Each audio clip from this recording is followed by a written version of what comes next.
charged thin concentric spherical conducting shells A and B of radii r and 3r are connected through a resistance R, and switch is initially opened as shown in figure. A positive point charge Q is fixed at a distance 2r from the center of the shells. At t is equals to 0, the switch S is closed till the steady state is reached. Then show the correct option. So in this we are required to find the heat dissipated across the resistor when switch S is closed and the charges on the spherical conducting shells after steady state is reached. Okay, so जब पहले switch open था तब हम इसके ऊपर देखेंगे कि charge distribution कैसे है और कितना कितना पोटेंशियल आएगा. Okay, so initially potential on A will be it will be kq by 2r due to this charge, minus kq by 3r due to the induction of this charge. Now see what will happen. Due to this charge, minus q charge will be induced, and on this shell A, charge will be induced, but it will be unsymmetrical. Okay, तो यहाँ पे negative ज़्यादा होगा, ठीक है, तो यहाँ पे पॉजिटिव यहाँ पे ज़्यादा होगा. तो ओवरऑल यहाँ पे जो चार्ज ऐसा आएगा कि इसके ऊपर जो इंड्यूस्ड चार्जेस होंगे उनके उसके कारण यहाँ पे पोटेंशियल ज़ीरो आएगा. Okay, so potential due to induced charges will be 0 on A, and due to this charge, अब ये चार्ज जो है जो यहाँ पे इंड्यूस होगा ये नॉन यूनिफॉर्म होगा क्योंकि ये जो प्लस क्यू है ये ऑफ सेंटर पे है. तो जो इसके कारण जो पोटेंशियल होगा वो के क्यू बाय 3r ही होगा, minus k Q by 3r. भले ही जो है इसका नॉन यूनिफॉर्म डिस्ट्रीब्यूशन है बट जो सेंटर से है वो डिस्टेंस सेम ही रहेगा, तो जो पोटेंशियल है वो minus k Q by 3r ही आएगा. और जो ये आखिरी वाला बाहर वाला है वो के क्यू बाय उसका भी के क्यू बाय 3r आएगा. आपको समझ आना चाहिए कि चार्ज डिस्ट्रीब्यूट कैसे करें. इसके ऊपर क्यू, यहाँ पे क्यू रखा हमने, यहाँ पे चार्जेस इंड्यूस होंगे, नॉन यूनिफॉर्मली होंगे बट ओवरऑल चार्ज उनका जीरो ही होगा. अभी भी ये पहले भी अनचार्ज था, बाद में भी ये अनचार्ज ही रहेगा due to conservation of charge. यहाँ पे प्लस क्यू है, यहाँ पर माइनस क्यू इंड्यूस होगा जो कि नॉन यूनिफॉर्म होगा. Right here it is non uniform, non uniform. पर जो ये वाला चार्ज है प्लस ये वाला outer charge will be uniform. अंदर फील्ड जीरो होगा मटेरियल के अंदर, तो अंदर नेट चार्ज जीरो होना चाहिए. तो इसका minus Q plus Q, algebraic sum zero आ गया, तो अंदर फील्ड जीरो हो जाएगी मटेरियल के अंदर. आउटर पॉइंट पे आएंगे तो ये जीरो बट क्यू आएगा, क्यों? Due to conservation of charge. Okay, तो आपने पोटेंशियल लिखा, इंड्यूस्ड के कारण जीरो आएगा ए का, ए के ऊपर प्लस क्यू का कितना आएगा, आउटर वाले का कितना आएगा, सॉल्व करा, के क्यू बाय 2 आ रहा है potential of A. Similarly we can write the potential of B. So जब हम बी का पोटेंशियल लिखेंगे तब अंदर वाले के कारण बाहर इफेक्ट नहीं आता, तो बी का पोटेंशियल कितना होगा, के क्यू बाय 3r. एक बार दोबारा समझा देता हूँ कि बाहर वाले का इफेक्ट अंदर आने नहीं आएगा, मतलब क्या हुआ इसका. देखो जो क्यू है आउटर वाला वो यूनिफॉर्म होगा. हमको पता है आउटर वाला अगर यूनिफॉर्मली चार्ज है तो उसका अंदर इफेक्ट नहीं आएगा. ठीक है, तो उसका अगर इफेक्ट अंदर नहीं आएगा तो मतलब उसके कारण फील्ड अंदर नहीं आएगी. ठीक है, तो अंदर फील्ड सिर्फ इसके कारण आ सकती है और इस वाले के कारण आ सकती है. इन दोनों के कारण फील्ड्स ऐसे आएंगी किसी भी पॉइंट पे, इस तरह से आएंगी कि उस पॉइंट पे नेट फील्ड जीरो हो जाएगी. ओके, तो हम इसको ऐसे मान सकते हैं कि जो माइनस क्यू है इसके ऊपर रख दिया तो ओवरऑल जो फील्ड है अंदर वो जीरो हो जाएगी.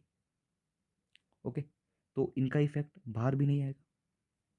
ठीक है, इनका इफेक्ट बाहर तो आएगा ही नहीं. फिर आप इसको ऐसे जूम कर सकते हो ना कि ये दोनों एक ही ऊपर ही एक बड़े हैं, ओवरलैप करके एक दूसरे को. तो अगर ओवरलैप करके तो इनका बाहर जो इफेक्ट आएगा वो जीरो हो जाएगा, कैंसिल आउट हो जाएगा नेट इफेक्ट. तो बाहर तो सिर्फ इसका ही आएगा इफेक्ट. क्लियर है? आइए आगे बढ़ते हैं. तो जो ए का पोटेंशियल, बी का पोटेंशियल होगा वो होगा के क्यू बाय 3r. तो ये इनिशियल पोटेंशियल है. ठीक है, और अब आपको देखना पड़ेगा कि पोटेंशियल ऑफ ए बड़ा है, पोटेंशियल ऑफ बी बड़ा है. अब आपको दिख भी रहा है कि पोटेंशियल जो ए का है वो बड़ा है पोटेंशियल ऑफ बी से. तो ये हायर पोटेंशियल पे होगा ए इनिशियली जब स्विच क्लोज नहीं करा, बी लोअर पोटेंशियल पे होगा. ठीक है, तो जैसे ही हमने इस रजिस्टर को कनेक्ट करा, जब स्टेडी स्टेट अचीव होगी तो पोटेंशियल जो ए का है वही पोटेंशियल बी का हो जाएगा.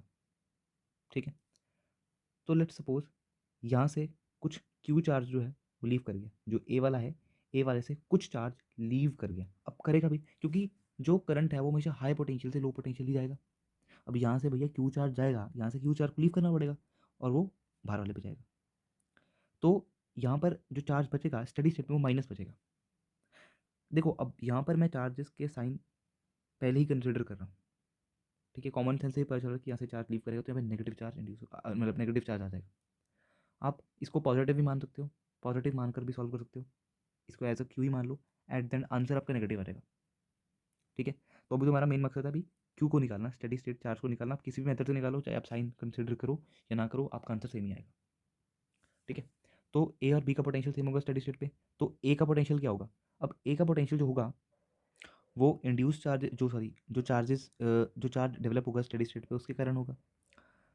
जो चार्ज बाहर गया, लीव करा और वो आउटर सरफेस पे आ गया, ठीक है।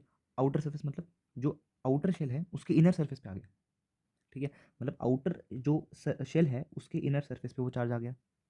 अब आपको मैं अगर एक और बात बताऊँ कि बाहर जो चार्ज है वो अभी भी क्यों ही रहेगा, क्योंकि अंदर कुछ भी हो, अंदर यहाँ से चार्ज इधर जाए, बाहर वाले को इफेक्ट नहीं पड़ेगा, ठीक है। तो जो ए पे पोटेंशियल है वो होगा minus Q by K small Q by are, plus जो ये चार्जेस है इनके कारण कितना पोटेंशियल आएगा, it will be K minus Q plus Q by 3r plus के क्यू बाय 3r, जो कि यहाँ पे हमारा चार्ज पड़ा होता, सॉरी इसका जो ये होगा उसके कारण होगा के क्यू बाय 2r। ये बाहर वाले के कारण है, जो बाहर सरफेस पे है, आउटर सरफेस पे जो चार्ज है ये उसके कारण पोटेंशियल है। ये है जो यहाँ पे हमने इनिशियली जो यहाँ पे पड़ा हुआ था चार्ज 2r डिस्टेंस पे। तो हम सॉल्व करेंगे, इसमें कुछ कैंसिल आउट चीज़ें होंगी और will get the potential of A as this. Now we know potential of B will remain as it is, it will not change. अंदर कुछ भी हो, अंदर वाली चीज़ों का इफेक्ट बाहर नहीं पड़ेगा, तो जो पोटेंशियल ऑफ बी है it will remain as it is, okay. Now equating these two values, potential of A and potential of B, okay, and solving it, you will get the value of Q as Q by 4, capital Q by 4, and this is charge on A at steady state. But it will be negative because we have considered it minus Q, so it will be minus Q by 4, okay. So this is the charge on A at steady state. Similarly, we can find the charge on B also. It will be minus Q plus minus by Q by 4, okay. So now let's find the heat, okay. So let at any time t, current in resistor be I, and charge on sphere A be Q, okay. So it will be minus Q actually at any time, okay. तो ये Q और ये Q से confuse मत होना, जो ये Q है तभी मैंने रेड से दिखाया और ये Q हमने ब्लू से दिखाया, ये Q है किसी भी टाइम t पे, okay. So potential of A minus potential of B is equals to I, this is the basic Ohm's law. तो यहाँ पे A पॉइंट का पोटेंशियल माइनस B पॉइंट का पोटेंशियल, इसका डिफरेंस होगा IR के बराबर, इस के अक्रॉस पोटेंशियल डिफरेंस होगा, ठीक है। इनिशियली आपको पता है ना A का पोटेंशियल ज़्यादा था, B का पोटेंशियल कम था, तभी करंट हाई पोटेंशियल से लो पोटेंशियल की तरफ जाएगा, ओके। तो A का पोटेंशियल मैंने लिखा किसी भी इंस्टेंट पे -2/3 k small Q by are. ये कैसे आया इसको एक बार ऊपर देख लेते हैं हम। तो जो पोटेंशियल ऑफ A है वो ये पोटेंशियल है A का, ठीक है बेटा, जो पोटेंशियल A का वो ये रहेगा। सो it will be -2/3 k small Q by are plus के Q by 2r minus k Q by 3r, और minus k Q by 3r जो ये वाली टर्म है उधर आ जाएगी, so it will be this, okay.